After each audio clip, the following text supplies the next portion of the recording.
महात्मा फुलेंनी Hunter commission समोर साक्ष देत असताना स्त्री आणि पुरुषांना समान शिक्षण मिळावं आणि हे शिक्षण हक्काचं, सक्तीचं आणि मोफत असावं अशी मागणी केली होती। पुढे याच मागणीला धरून डॉक्टर बाबासाहेब आंबेडकरांनी देखील शिक्षणाचं राष्ट्रीयकरण झालं पाहिजे असं त्यांचं मत व्यक्त केलं होतं आणि शिक्षणाच्या राष्ट्रीयकरणाचा हट्ट त्यांनी सरकारकडे धरलेला होता। शिक्षणाचं राष्ट्रीयकरण झालं तर सर्वांना हक्काचं, सक्तीचं आणि मोफत शिक्षण तर मिळेलच, परंतु सगळ्यांना समान शिक्षण मिळेल असं डॉक्टर बाबासाहेब आंबेडकरांना वाटत होतं। कारण शिक्षण व्यवस्थेमध्ये समता आल्याशिवाय देश राष्ट्र निर्मितीकडे जाणार नाही असं त्यांचं मत होतं आणि जर या देशाला राष्ट्र म्हणून पुढे यायचं असेल तर सगळ्यांना समान वागणूक मिळाली पाहिजे, त्याचबरोबर सगळ्यांना समान शिक्षण देखील मिळालं पाहिजे असं त्यांना वाटत होतं। शिक्षण देणं ही सरकारची जबाबदारी आहे आणि त्याच्यामुळे शिक्षणावरती येणारा सर्व खर्च हा सरकारने केला पाहिजे असं देखील डॉक्टर बाबासाहेब आंबेडकरांना वाटत होतं आणि म्हणूनच त्यांनी सर्वांना समान शिक्षणाचा आग्रह धरत असताना शिक्षणाचं राष्ट्रीयकरण झाल्याशिवाय सर्वांना समान शिक्षण मिळणार नाही असं त्यांचं मत होतं आणि म्हणूनच त्यांनी भारतीय राज्यघटनेच्या डायरेक्टिव्ह प्रिन्सिपल्समध्ये देखील अशी तरतूद केली होती की राज्याची ही जबाबदारी असेल की राज्याने सर्वांना हक्काचं, सक्तीचं आणि मोफत शिक्षण द्यावं। सुरुवातीला त्यांनी 6 ते 14 वयोगटातील बालकांसाठी हे शिक्षण मोफत असेल अशी मागणी केली होती आणि हे देणं हे राज्य सरकारची जबाबदारी असेल, जबाबदारीच नाही तर ते त्यांचं कर्तव्य असेल असं डॉक्टर बाबासाहेब आंबेडकरांना वाटत होतं। परंतु या जबाबदारीपासून सर्वच राज्यांनी आपला मार्ग वेगळा निवडला आणि पळवाटा शोधायला सुरुवात केल्या आणि म्हणूनच 2001 मध्ये याच्यामध्ये राज्यघटनेमध्ये दुरुस्ती झाली आणि दुरुस्ती होऊन हे जे काही 45 अ मध्ये असलेल्या तरतुदी होत्या हक्काच्या, सक्तीच्या आणि मोफत शिक्षणाच्या, या तरतुदी पुन्हा फंडामेंटल राईट्समध्ये आणाव्या लागल्या। आर्टिकल 21 अ मध्ये फंडामेंटल राईट्समध्ये हे सगळं आणलं गेलं आणि तिथं सांगितलं गेलं की राज्यानं आता सगळ्यांना हक्काचं, सक्तीचं आणि मोफत शिक्षण द्यावं। परंतु फंडामेंटल राईट्समध्ये जर असं म्हटलं असेल की सगळ्यांना हक्काचं, सक्तीचं आणि मोफत शिक्षण द्यावं तर मग खाजगी शाळा किंवा ज्या काही 6 ते 14 वयोगटातील बालकांसाठी असलेल्या इंग्लिश स्कूल आहेत, या इंग्लिश स्कूल फीस का घेतात असा प्रश्न आपल्यासमोर निर्माण होऊ शकतो आणि मग जर राज्यघटना फंडामेंटल राईट्समध्ये असं सांगत असेल की 6 ते 14 वयोगटातील मुलांना हक्काचं, सक्तीचं आणि मोफत शिक्षण मिळालं पाहिजे तर मग ह्या जे काही खाजगी शाळा आहेत या खाजगी शाळा फीस का घेत असतील? हा फंडामेंटल राईट्सचं व्हायोलेशन नाही आहे का? तर निश्चितच हे फंडामेंटल राईट्सचं व्हायोलेशन आहे, परंतु याच्या विरोधामध्ये आतापर्यंत कोणीही सुप्रीम कोर्टामध्ये गेलेलं नाही। हालाकी जिथं आपल्या फंडामेंटल राईट्सचं व्हायोलेशन होतं त्यासाठी आर्टिकल 32 मध्ये याच्यासाठी तरतूद करण्यात आलेली आहे की जर आपल्या फंडामेंटल राईट्सचं व्हायोलेशन होत असेल तर आपल्याला सुप्रीम कोर्टामध्ये जाता येऊ शकतं। परंतु हजारो म्हणण्यापेक्षा लाखो लोक हे बिनधास्तपणे खाजगी शाळांची किंवा इंग्लिश शाळांची फीस भरतात। खरं तर ह्या फीस या फंडामेंटल राईट्सच्या विरोधातल्या आहेत, पण तरीही आपण याच्या विरोधामध्ये बोलत नाही किंवा याच्या विरोधामधली फसादी चिकित्साही आपण करत नाही आणि एवढा विचारही करत नाही की राज्यघटना जर आपल्याला हक्काचं, सक्तीचं आणि मोफत शिक्षण हा तुमचा मूलभूत अधिकार आहे असं सांगत असेल तर मग आपल्याकडून फीस का घेतली जाते असा साधा प्रश्न देखील आपल्या डोक्यामध्ये येत नाही आणि त्याचाच परिणाम म्हणून अनेक शिकलेले लोक, फक्त शिकलेलेच नाही तर उच्च शिक्षित लोक आणि क्लास 1 अधिकारी देखील खाजगी शाळांची फीस भरतात आणि मग याचा अर्थ असा होतो की आपल्याला अजून राज्यघटनाच कळालेली नाही। आता आपण जर बघितलं आजची परिस्थिती तर आज शिक्षण व्यवस्थेमध्ये मोठ्या प्रमाणात डिस्क्रिमिनेशन निर्माण झालेलं आहे। एकीकडे इंग्रजी शाळा आहेत, दुसरीकडे मराठी माध्यमाच्या शाळा आहेत आणि इंग्रजी शाळा आणि मराठी माध्यमांच्या शाळा याच्यामध्ये मोठ्या प्रमाणामध्ये डिस्क्रिमिनेशन सुरू आहे विद्यार्थ्यांमध्ये। मग समतेचं प्रिन्सिपल गेलं कुठे?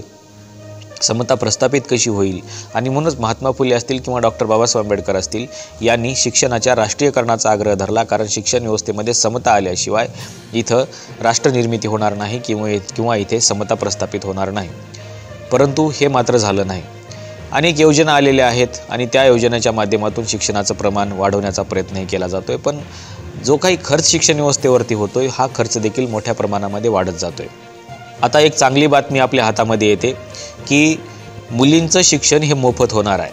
अर्थातच ज्यांचं उत्पन्न 8 लाखांपेक्षा कमी आहे अशा कुटुंबातील मुलींचं शिक्षण हे मोफत केलं जाणार आहे अशी एक घोषणा राज्याचे उच्च व तंत्र शिक्षण मंत्री चंद्रकांत पाटील यांनी जळगावमध्ये याची घोषणा केलेली आहे आणि ही घोषणा करताना त्यांनी सांगितलेलं आहे की राज्यामधल्या जे काही कला, वाणिज्य, विज्ञान, अभियांत्रिकी, फार्मसी, मेडिकल या सगळ्या ज्या शाखा आहेत या सगळ्या शाखेंमध्ये शिक्षण घेणाऱ्या मुलींना आता मोफत शिक्षण मिळणार आहे।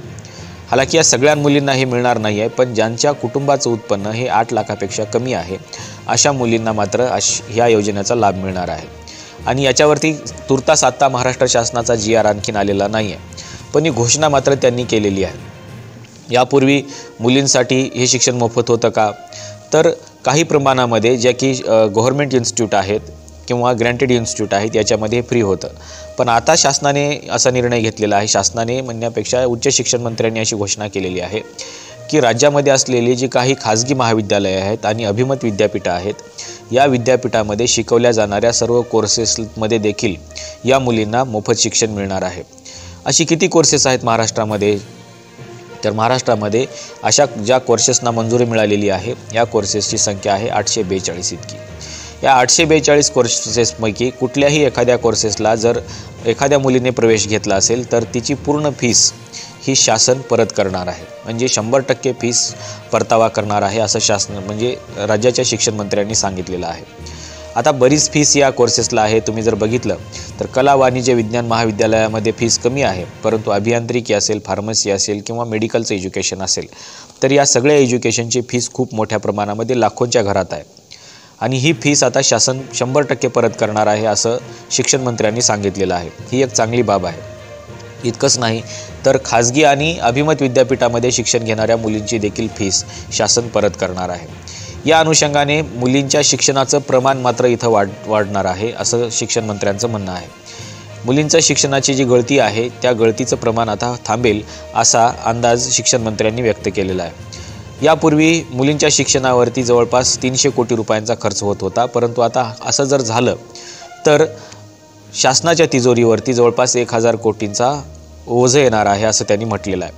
परंतु हरकत नाही आहे, 1000 कोटी म्हणजे शासनासाठी काहीही नाही आहे, कारण आता जर तुम्ही बघितलं असेल तर या 6 महिन्यामध्ये प्रत्येक मंत्र्यांच्या मतदारसंघामध्ये जवळपास 900 कोटी 800 कोटी अशा प्रकारचा खर्च झालेला आहे। इथं फक्त 1000 कोटी आपल्याला खर्च करायचे आहेत, असा काही जास्त खर्च नाही आहे। त्याच्यामुळं शिक्षणाचं प्रमाण तर मुलींचं वाढणारच आहे, पण मुलींना म्हणजे ज्यांचं उत्पन्न ज्यांच्या कुटुंबाचं उत्पन्न 8 लाखांपेक्षा कमी आहे त्यांच्या कुटुंबातील मुलींना उच्च शिक्षणाची मोठी संधी या योजनेच्या माध्यमातून मिळणार आहे। हालाकी आत्ताच याचा GR शासनाकडून आलेला नाही, घोषणा करून जवळपास 4 दिवस झालेले आहेत पण GR आलेला नाही। खरं तर याचं काय होईल आणखी निश्चित नाही आहे, कारण मंत्रिमंडळामध्ये याचा निर्णय होईल किंवा विधानसभेमध्ये हे विधेयक पारित केलं जाईल आणि मोफत शिक्षण दिलं जाईल।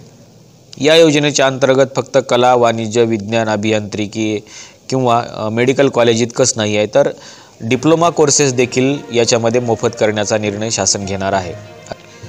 यापूर्वी खाजगी आणि अभिमत विद्यापीठामध्ये कोणाला शिक्षण मोफत मिळत होतं, तर मागच्या वर्षी शासनाने असा निर्णय घेतलेला आहे की अनुसूचित जाती आणि ज्या काही अनुसूचित जनजाती आहेत SC आणि ST फक्त यांनाच इथे मोफत शिक्षण मिळत होतं, ते पण रिझर्व्ह कोट्यामधून जर त्यांनी प्रवेश घेतलेला असेल तर, आणि रिझर्व्ह कोट्यामधून प्रवेश घेतल्यानंतर त्यांना त्यांच्या फीसचा परतावा मिळत होता। याच्या व्यतिरिक्त खाजगी आणि अभिमत विद्यापीठामध्ये दुसरी कुठलीही योजना नव्हती।